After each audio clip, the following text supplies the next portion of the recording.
کچھ رہا تو حیا آئے گی نا. ہوش اڑے ہوئے ہوں گے, ہولے قیامت طاری ہوگا, بدن کانپ رہے ہوں گے, کلیجے لرز رہے ہوں گے, دل خوف سے پانی پانی ہو رہے ہوں گے, پتے پانی ہو جائیں گے. تو حشر کے میدان میں جب لوگ جائیں گے تو سب سے پہلا سوال جو رب لوگوں سے پوچھے گا وہ کیا ہوگا؟ صحیح حدیث میں آتا ہے ان اولا ما یحاسب بہ العبد بصلاتہ. قیامت کے دن بندوں سے اللہ تعالیٰ سب سے پہلا سوال یہ پوچھے گا کہ کیا تم نے نماز پڑھی تھی؟ سب سے پہلا سوال یوم حشر میں قیامت کے دن نماز کے بارے میں ہوگا. اور اللہ تعالیٰ جل شانہ قیامت کے دن لوگوں کو اپنے حضور سجدہ ریز ہونے کا حکم دے گا کہ آج مجھے سجدہ کرو. دنیا پر کوئی سجدہ کرتا ہے یا نہیں کرتا؟ قیامت کے دن تو چاہے گا کہ ابھی سجدہ ریز ہو جاؤں, بلکہ کافر بھی چاہیں گے کہ ہم بھی سجدہ ریز ہو جائیں. جب اللہ کی طرف سے سجدے کا حکم ہوگا تو بتوں کو سجدہ کرنے والے بھی سوچیں گے کہ آج ہم رب کو سجدہ کریں کہ اس کے حکم کی تعمیل ہو جائے. لیکن سجدہ کرنا چاہیں گے تو بے نمازیوں کی کمر اکڑ جائے گی. وہ سجدہ کرنا چاہیں گے بھی لیکن سجدہ نہیں کر سکیں گے.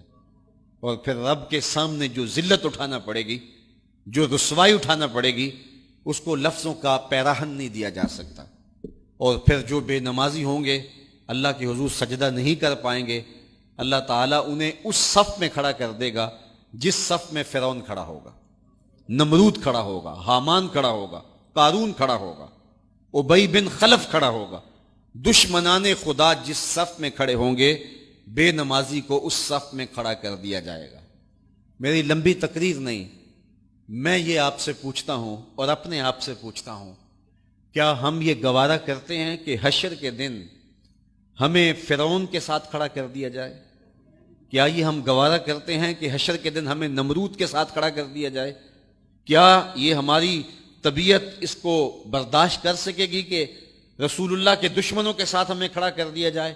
اور کیا میری مائیں اور بہنیں اور بیٹیاں یہ گوارا کر سکتی ہیں کہ رسول اللہ کی راہوں میں کانٹے بچھانے والی ام جمیل کے ساتھ انہیں کھڑا کر دیا جائے؟ یقیناً ہم کبھی نہیں چاہیں گے. ہم یہ رسوائی کبھی برداشت نہیں کر سکتے.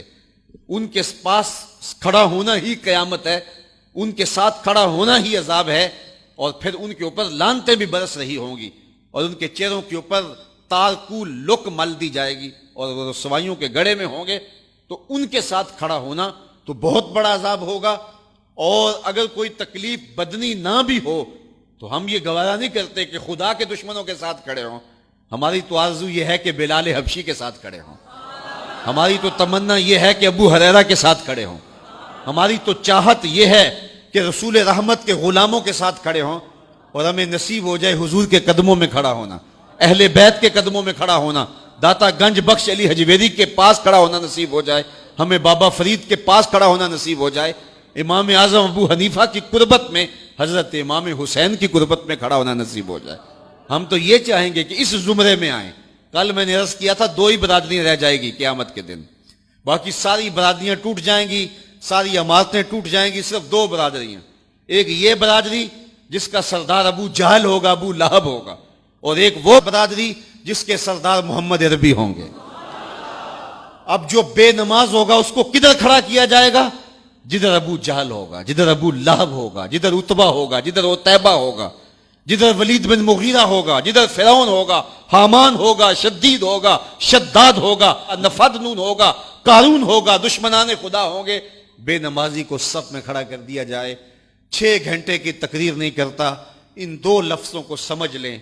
کیا ہم گوارا کر سکتے ہیں کہ اس صف میں نہ کھڑے ہوں جس صف کی امامت رسول اللہ کر رہے ہوں, بلکہ اس صف میں کھڑے ہوں جہاں فرعون کھڑا ہو, نمرود کھڑا ہو, حامان اور قارون کھڑا ہو؟ تو یقیناً ہم تو اس تصور سے کانپ جائیں کہ ہم ادھر کھڑے ہوں گے. تو پھر آج دعا کی اس محفل کے اندر یہ عزم کر کے اٹھو کہ جان جائے تو جائے, نماز نہ جائے. 5 گانا نماز شعار زندگی بنا لیں گے.